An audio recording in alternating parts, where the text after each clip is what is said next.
На Урале в одной деревне жила семья, вполне нормальная мать, отец и долгожданный единственный ребенок. Родители всячески старались баловать маленькую Катю, прощали ей все. В результате девочка выросла безответственная и ужасно разбалованная. Катя выросла, закончила школу, уехала в город, чтобы продолжить учиться дальше, но так хотели только родители. У девочки не было тяги к учебе и знаниям. Видя такое отношение, держать ее в учебном заведении не стали, попросили уйти добровольно, освободив место в общежитии. Ничего не оставалось, как вернуться назад домой в деревню. Только девочка приехала в родительский дом не одна, привезла парня. Никто не знал, где и как они познакомились.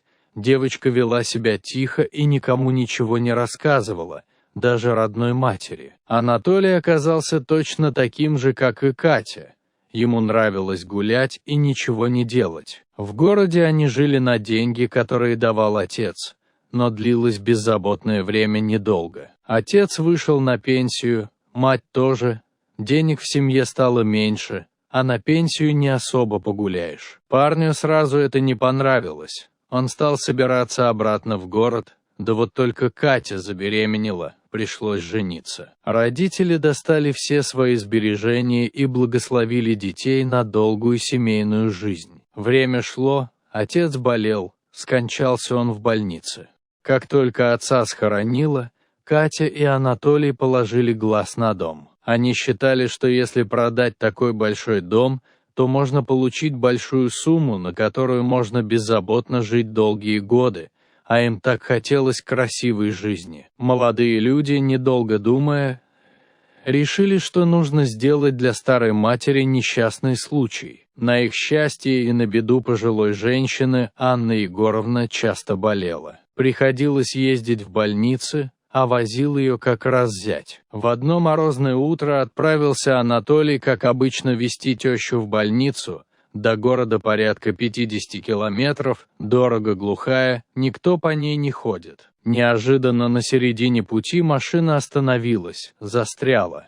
Разве может больная старушка чем-то помочь? Решили ждать, когда кто-то проедет мимо и поможет.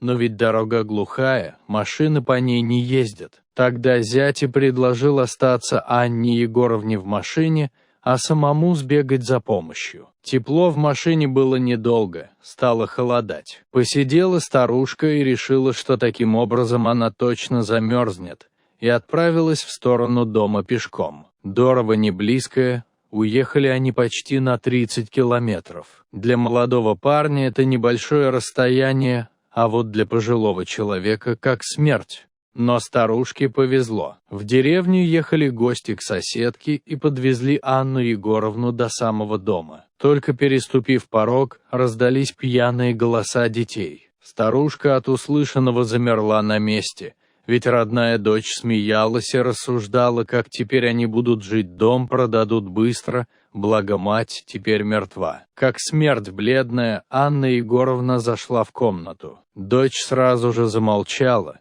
Зять подавился водкой, выронил ложку из руки и с недоумением смотрел на тещу. После этого жизнь пожилого человека стала адом. На нее постоянно кричали, отбирали все деньги, перестали кормить, в больницу теперь ее не возили. Однажды нервы сдали у старушки, плача, стала спрашивать, чем же она провинилась перед ними, что они так поступают. Была бы ее воля, легла бы в гроб живой, чем каждый день их видеть. Соседи вызывали полицию, так как видели все издевательства, но они преступления не обнаружили. Только сказали, что разбираться будут после смерти Анны Егоровны. Социальные работники хотели забрать ее в дом престарелых, но дети не дали. Боялись они, что мать отпишет свой дом кому-то, и тогда останутся они ни с чем. Каким-то образом им удалось уговорить социальных работников не забирать мать.